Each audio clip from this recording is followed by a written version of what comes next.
Hola amigos, ¿cómo están? Estamos acá desde Quetzaltenango grabando una serie de entrevistas para nuestro podcast Camino a un evento que vamos a llevar a cabo el 7 de mayo en el Centro de Convenciones Gran Carmel. Pero estas entrevistas son entrevistas con locales de acá de Quetzaltenango, con empresarios. En esta ocasión es una empresaria. Mirna Rojas es fundadora de Chocolatería Doña Pancha.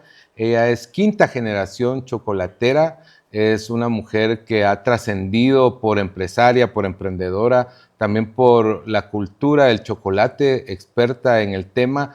Y hoy la hemos invitado para hablar un poco de cómo el chocolate debe ser parte de la identidad, no solo de Quetzaltenango, sino de todo el país. Mirna, ¿qué tal? Gracias, Alexis. Bien, gracias y gracias por esta oportunidad. No, a usted muchas gracias por siempre recibirnos. Recuerdo que la última vez que estuve por acá me llevó unos de mis chocolates que me encantaron. Ahí vamos a hablar de una invención que hicieron que me fascinó.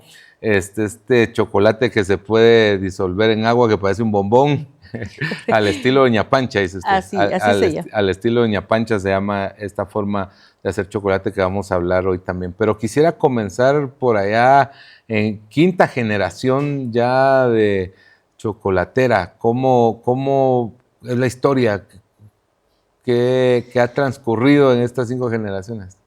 ¿Qué sabe usted? Porque me imagino que hay mucha información que no tiene hoy. Sí, definitivamente. Bueno, la historia del cacao es muy amplia. Decimos que el cacao se empezó a consumir 1500 años antes de Cristo, diferentes etapas, diferentes épocas, y una fue cuando el cacao se llegó a domesticar. Cada abuela, cada madre de familia preparaba a las 4 o 5 de la tarde su chocolate. No se consumía café, sino era específicamente la familia se reunía alrededor de una mesa tomando chocolate con pan, ¿verdad? Luego hubo, eso estamos hablando del siglo XVI, XVI, porque en el siglo XVII entró una fuerte enfermedad y entonces se murieron muchas plantaciones de cacao y todas las abuelitas que preparaban chocolate se escaseó, tuvo un alza, bueno, casi estamos viendo lo mismo también, ¿verdad? Y dejaron de hacer chocolate ya como bebida oficial de casa. Entonces, creo que por ahí empieza la historia de mi familia, porque dentro de mis tatarabuelitas, alguien dijo, bueno, si ustedes ya no lo van a hacer, yo lo voy a hacer y ahora se lo voy a vender. Porque increíblemente yo me quedé admirada, ya dentro llevaba como 2, 3 años en el negocio, cuando encuentro un documento y me impresiona no solo el tipo de papel, sino lo que decía, ¿verdad? Porque eran todos los datos personales de una persona identificándose como de oficio chocolatera. Cuando yo le pregunto a mi mamá, me dice, bueno, para mí es mi bisabuela y para ti tu tatarabuela. Yo parto de ese documento y descubro, pues se os conservaban todavía, mi mamá me ayudó y me apoyó para encontrar todas las fotografías y formar mi árbol genealógico. Lo tengo completo a partir de mi tatarabuela. Tuvo 4 hijas, mi bisabuela 3, mi abuelita 3, mi madre 2, yo ya solo una, pero mi hermana 3. Entonces ahí desglosamos ese árbol genealógico increíblemente, solo de mujeres, porque culturalmente pues había un poquito tal vez de machismo o un concepto de las abuelitas, porque el varón era servido, al varón se le atendía y el varón tenía que trabajar fuera de casa. Entonces por eso se identifica solo un oficio de mujeres. Pero ahorita pues también tenemos derecho a la modernidad, a los cambios. Vemos a tanto chef, a tanto chocolatero, ¿verdad? Aquí en nuestra localidad pues realmente podemos ser especialistas como chocolateros. El chocolatier es una palabra internacional, pero si nosotros nos apropiamos de la identidad, somos chocolateros. Chocolateros. Y esto es algo que se practica mucho a nivel nacional. Sigue existiendo personas, muchas personas. ¿Hay algún dato de cuántas personas siguen siendo chocolateros? Sí, realmente cuando yo inicié estaba como en un promedio de 150 a 200 familias, pero empezó otra vez el boom del chocolate, ¿verdad? Bueno, en mi caso yo fui la pionera tal vez de ponerla como una chocolatería más atractiva y más formal a nivel local. Después empezaron empezó a resurgir nuevamente porque pues las familias empezaron a decir, ay, de veras mi abuelita lo hacía, mi mamá lo Sí, hacía, pues despertaron despertaron el interés y empezaron a retomar nuevamente esos oficios.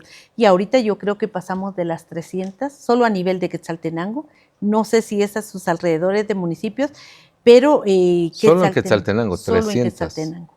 Porque pasa por una calle y ve en las ventanas, en las puertas, en los mostradores, se vende chocolate, pero porque, ya le digo, ¿de dónde viene la raíz? Porque era la bebida oficial.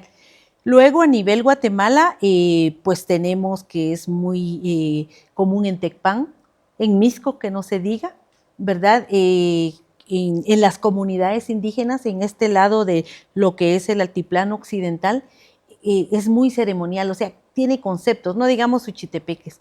El Ministerio de Cultura en el 2011 hizo una ruta del cacao entre lo espiritual en las Verapaces, lo productivo en Suchitepeques y lo generacional en Quetzaltenango. Eso fue en aquellos años, pero ahorita se ha extendido más, está más de moda en las Verapaces, ya hay zonas de producción en Petén. Petén es árido, pero en el sur de Petén encontraron tierra apta y sabal.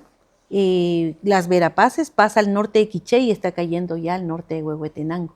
No digamos Suchitepeques, Retauleu, parte cálida en Quetzaltenango, San Marcos y así el alrededor del lago también. Sí, pues. Fui a un tour del chocolate en el lago de Atitlán y el chico que explicaba decía que había una discusión de dónde era. Yo le pregunté a él que de dónde se originó el cacao, la semilla de cacao. Y él me decía que había una discusión en Latinoamérica, si era Ecuador, Perú y Guatemala estaba ahí en la discusión, ¿verdad? Entonces, pero lo que sí es cierto es que nuestros antepasados, el cacao sí es un producto de nuestra historia, ¿verdad? Que está ligada a nuestros orígenes. Así es, definitivamente el cacao es de América. En algún momento o escasamente lo dijeron que era del área del Soconusco, que comprende el sur de México, Guatemala, Salvador y una parte de Honduras. Pero pues se fue dilucidando y se lo llevó la Amazonía, ¿verdad? Por las, ¿cómo se llama? Por esas selvas amazónicas, pero sí se confirma que es de los pueblos originarios, ¿verdad? Y se desarrolla por todos ellos, pero recordemos que nuestra cultura maya estuvo al nivel de persas, de egipcios, con muchas ciencias, ¿verdad? Y no dejamos atrás lo que fue la agricultura para ellos y la gastronomía. Pues le fueron dando muchos usos al cacao, incluso cuando ellos, porque fueron los propios mayas los que le descubrieron muchos beneficios al cuerpo, lo valuaron más que el propio oro. Y fue cuando pasó a ser la moneda, ¿verdad? No trueque. El trueque está en otra zona, ¿verdad? Justo en la zona que le digo de la Amazonía, había trueque entre mayas, aztecas y toltecas. ¿Sí? Esa era una zona de tributos, pero en sí como nación maya fue moneda. Entonces el pueblo, hubo un momento que no se podía tomar el dinero y por eso le llaman la bebida de los dioses, porque solo le ofrendaban una bebida especial a ellos, ¿verdad? Sí, para nuestra cultura no fue un trueque nada más, era moneda directamente. Moneda, por eso nosotros le llamamos nuestro oro maya, ¿verdad? Y dice que con 10 semillas se compraba un aguacate y así sucesivamente mucho utilizado, pero sí los mayas le encontraron sigue estando caro el aguacate. Definitivamente, definitivamente. Sí. Mirna, quisiera hablar un poco de la industria a nivel global. Usted mencionaba que en algún momento el chocolate era más consumido que el café, ¿verdad? Me imagino que ha de haber alguna información acerca de esto, pero hoy por hoy, ¿por qué el chocolate sigue perdiendo como esa relevancia? Aunque usted nos dice que está ganando en este sector, pero ¿por qué sigue siendo mucho más popular el café que el chocolate? Bueno, también esa historia es a partir de cuando entra esta enfermedad y se pierden las plantaciones. En aquel entonces, sembrar una planta de cacao había que esperar de 5 a 6 años para la primera prueba de cosecha. Entonces, los inversionistas que en ese tiempo tenían plantaciones de cacao, para ellos fue una pérdida exorbitante. Y entonces ahí fue donde entró la caña de azúcar, el algodón, el arroz, varios granos, ¿verdad? Y ahí fue también donde aprovechó entrar el café. Creo que su retorno de inversión fue mucho más rápido y ellos tuvieron que crear estrategias y fue así como se logró posicionar más el café. Sí, Y pues. si comparamos un costo de café, pues lógicamente es más barato tomarse una taza de café que el chocolate. O sea, porque Sí. se volvió más industrial. Pues no tanto industrial, sino tal vez por ¿cómo se llama? La relevancia la comparación del valor, Del ¿verdad? valor. Porque una libra de café, bueno, también vale 90, 125 quetzales o hasta 150, qué sé yo, pero Y una tenía un libra promedio de 40 tazas. Pero una libra de chocolate, bueno, estamos hablando de 50 a 75 quetzales, pero solo 8 a 10 tazas, Ok. ¿verdad? Entonces toda esa Hay comparación. una diferencia de precios Exactamente. también. ¿Y en qué momento usted decide emprender un negocio? Porque es la fundadora de Doña Pancha, que nos va a contar ahorita la historia. ¿En qué momento decide como darle forma a este negocio y volverse una voz para promover el consumo de chocolate? Y no solo eso, sino la identidad que hay detrás, empoderar a otras mujeres para que también sigan con esta tradición. Francamente, a mí me ayudó el ambiente familiar, el amor, las enseñanzas y todos los valores compartidos en casa. Porque yo a los 3 años pues iba a tomar chocolate y a jugar y a comer con él, ¿verdad? Pero lamentablemente a los 5 perdí a mi padre. Entonces fuimos absorbidos por nuestros abuelos maternos y era el trabajo normal de ellos.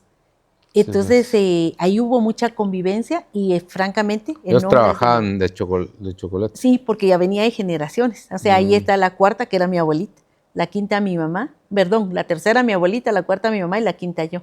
Pero desde muy pequeña, pues yo creo que la mayoría, como sigo insistiendo, de aquí del altiplano, la convivencia familiar es aprenda lo que hay en casa, aprenda el negocio. O sea, en Guatemala los mayas fueron comerciantes, ¿verdad? Y por eso tenemos sangre de comerciante la mayoría de guatemaltecos.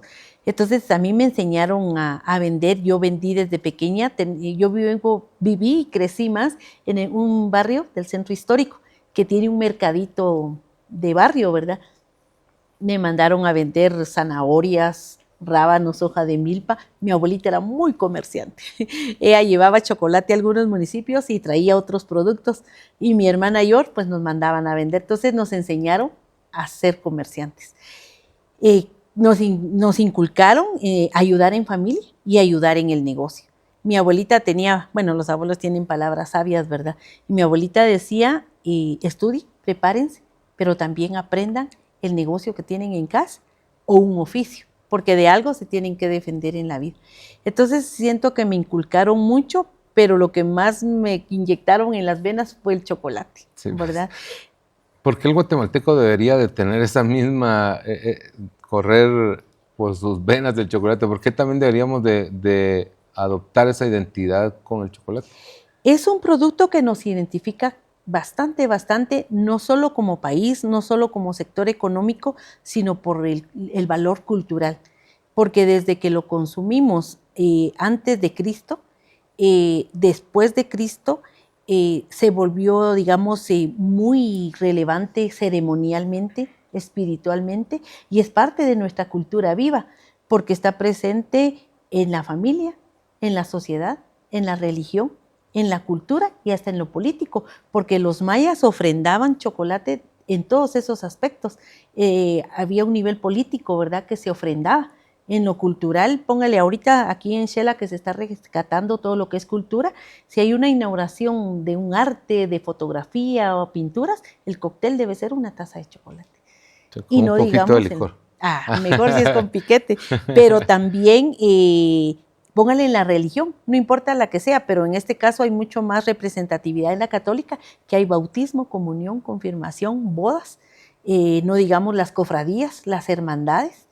Lo que acaba de acontecer, la conmemoración de la Semana Santa, existe todavía que mi familia le lleva a su familia y usted a otras familias a compartir chocolate con pan, que es lo que se da en la época, en las Navidades, en la pedida de mano de una señorita. Entonces todavía hay mucha cultura viva. Sí. Acá nosotros todavía conservamos todo eso.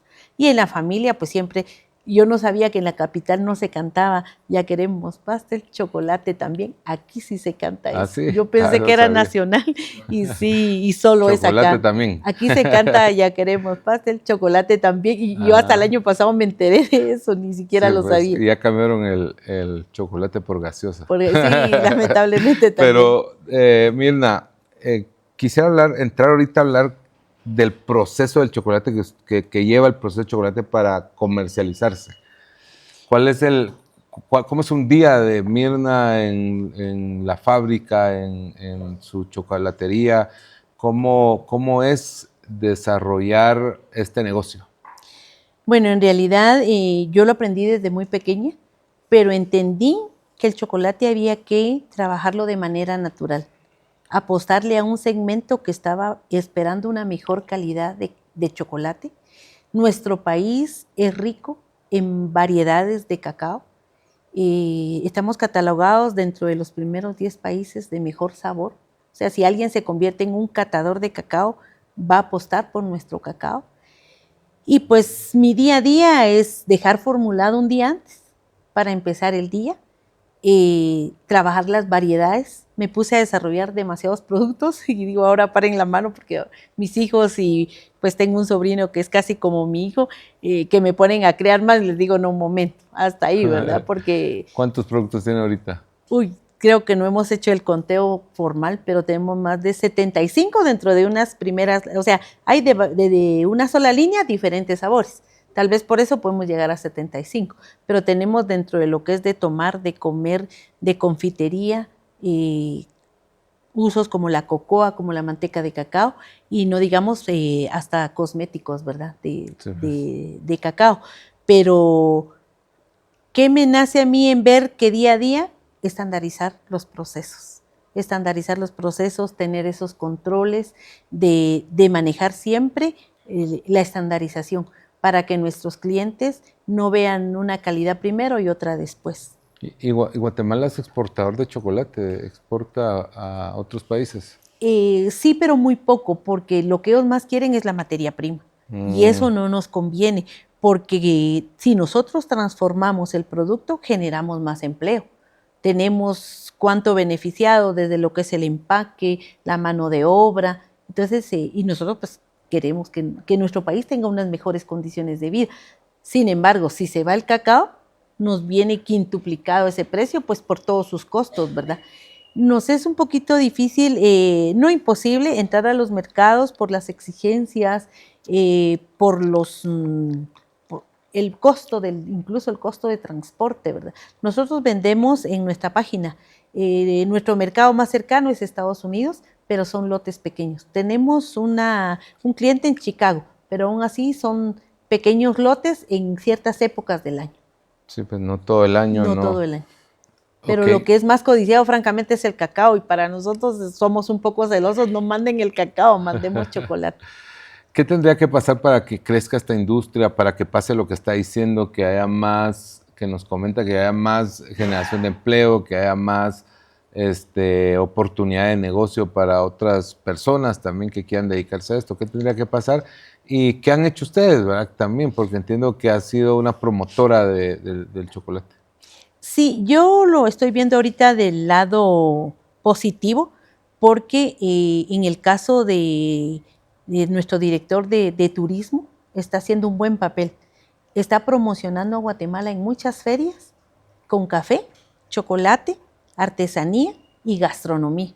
Pues no me está preguntando, pero el mes pasado regresé de la feria, la ITB de Berlín, en Alemania, y me pareció un concepto muy, muy, muy bueno lo que está haciendo el director, porque, bueno, es lamentable, una de cal y una de arena, ¿verdad? Porque no conocen Guatemala.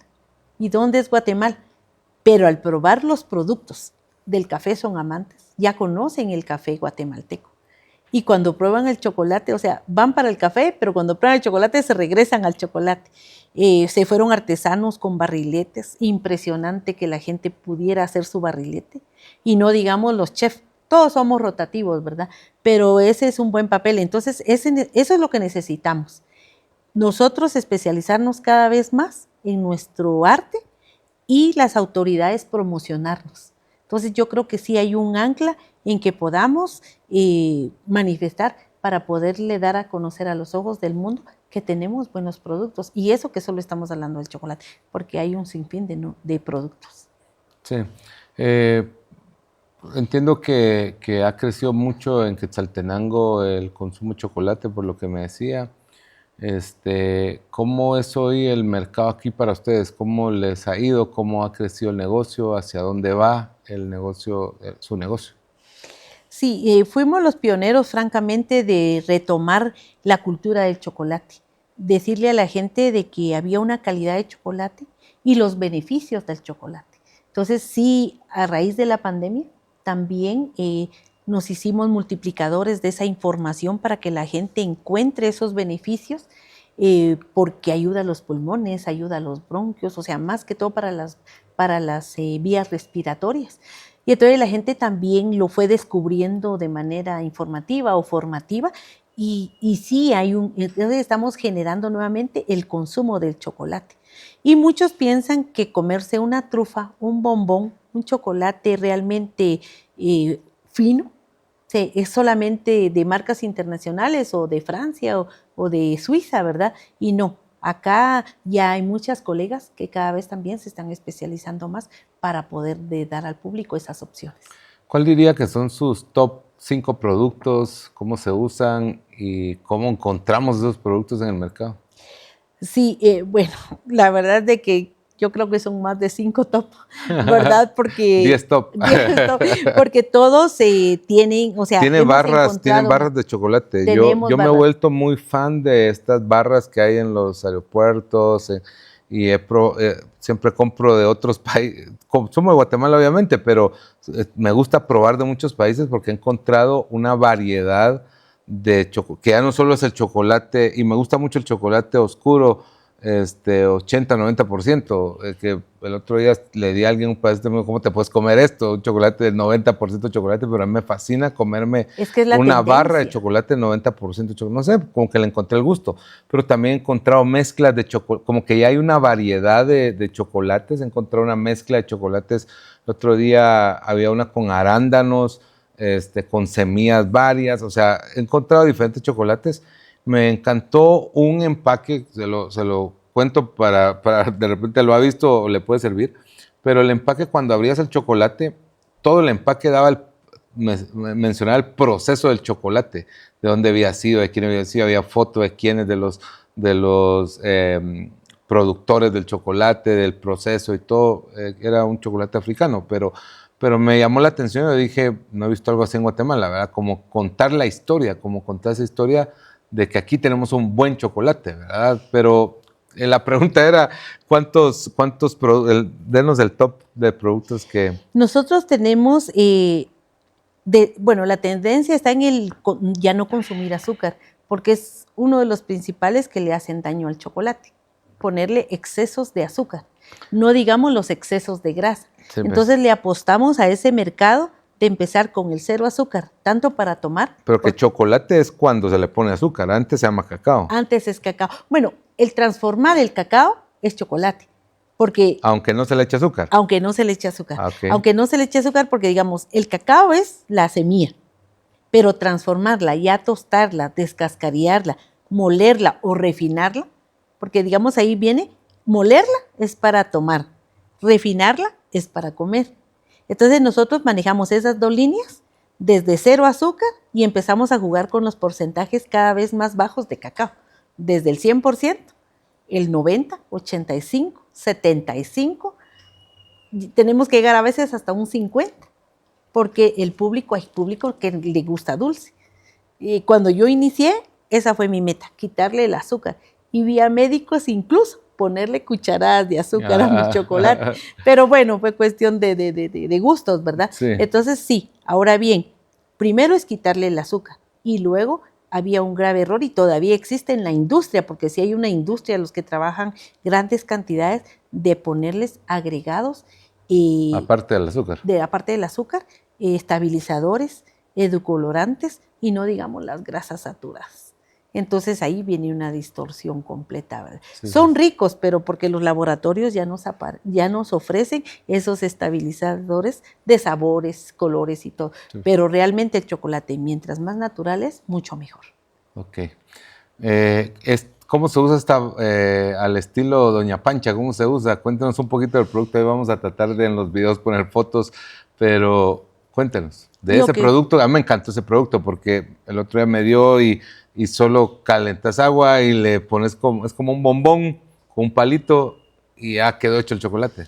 es que esa realmente era la forma como lo preparaban las abuelitas en casa, Sí, ¿verdad? pues. Poner el jarro, poner las marquetas de chocolate y con el molinillo, en algunos casos Ah, ok. bolillo. Pero, ¿por qué razón nació esta idea? Porque todos entraban a mi chocolatería y me decían, deme una libra de chocolate de hervir. Y hasta el momento muchos dicen, regáleme una tableta para hervir. Y yo, no, por favor, el chocolate no se hierve. Entonces ahí fue cuando nació la idea de que el chocolate se diluye Sí, pues. en agua caliente, agua, leche, café. Usted tiene una reunión a las 3, 4, 2, 3 de la tarde y está uno con aquel sueño, un café con chocolate es lo máximo, Sí, un pues. energizante natural. Entonces nació con esa idea de estar, puede estar en su oficina, en un hotel o en su habitación y tiene líquido caliente cerca, ahí mismo lo prepara. Y entonces lo que tiene es el molinillo o bolillo cerca para poderlo, y lo guarda para otra porción en otro día. Sí, pues. Bueno, qué gusto haberla tenido aquí hoy. La verdad es que muy interesante todo lo que nos cuenta, cómo ha conservado esta cultura a través de los años, 5 generaciones. Es sorprendente. Cada vez que vengan a Xela, a Quetzaltenango, pasen a Doña Pancha a comprar este chocolate, les va a encantar. La verdad, no soy amante del chocolate, pero de verdad de los mejores chocolates que he probado. Muchas gracias por estar acá. Un mensaje final a esas mujeres que también están al frente de un negocio o tienen un sueño de crear un negocio. Por favor, cierre con palabras de ánimo, porque ser emprendedor ya es difícil y entiendo que ser emprendedor en la provincia es un poco más difícil y para las mujeres también. Yo coaché 25 mujeres de acá de Occidente hace unos meses y me di cuenta lo difícil que es para una mujer todavía emprender, así que la felicito por mantener esa cultura del chocolate, por sacar a flote este negocio, que no lo hace sola, lo hace con sus hijos hoy, pero un mensaje por favor, Mirna, Gracias, a Alexis. quienes nos escuchan. Pues tal vez solo como paréntesis, Chocolate Doña Pancha ya no es solo chocolatería, sino tenemos en concepto de dar a conocer la cultura, la historia y la identidad a través de un museo que es casi reciente. Bueno, siempre empezamos porque este año cumplimos 20 años de estar en el mercado. Empezamos con un museo en una mesita, que era el proceso, pero actualmente contamos con un museo formal en donde damos a conocer todas esas etapas del cacao en América. Entonces se empieza, yo siempre le he dicho a las mujeres que se empieza gateando, muchas veces sin recursos, y son las adversidades de la vida las que muchas veces no nos las tomemos hacia un daño interno, sino todo lo contrario. Una adversidad muchas veces nos hace debilitarnos. Y yo me puedo considerar que ante una gran adversidad yo pude sacar fuerzas y enfocarme, tal vez dejar la adversidad no aislada, pero sí separarla de mi sueño de hacer realidad lo que en algún momento dije, incluso no voy a hacer chocolate, pero empecé a entender de que era un potencial dignificar a mi familia, a mis abuelas, pero sobre todo ser amante de mi país que tiene una gran cultura. Y transmitirlo a las siguientes generaciones, ¿verdad? Así es, y por eso le digo siempre no solo es el chocolate. Muchas mujeres están detrás de un gran potencial y a veces no lo han vislumbrado, no lo han identificado, pero nuestros hijos tienen cómo sobrevivir siempre y cuando pues todos tengamos el ánimo de trabajar. Gracias, Mirna. Gracias Gracias a usted, por el Alex. tiempo. Bueno, terminó esta entrevista. Yo he aprendido mucho, voy inspirado acerca del chocolate y acerca del emprendimiento de Doña Pancha. Los invito el 7 de mayo en el Centro de Convenciones Gran Carmel de 8 de la mañana a 6 de la tarde, todo el día de conferencias. No se pierdan este gran evento. Nos vemos por ahí para aprender, para crecer y para conectar con otros emprendedores.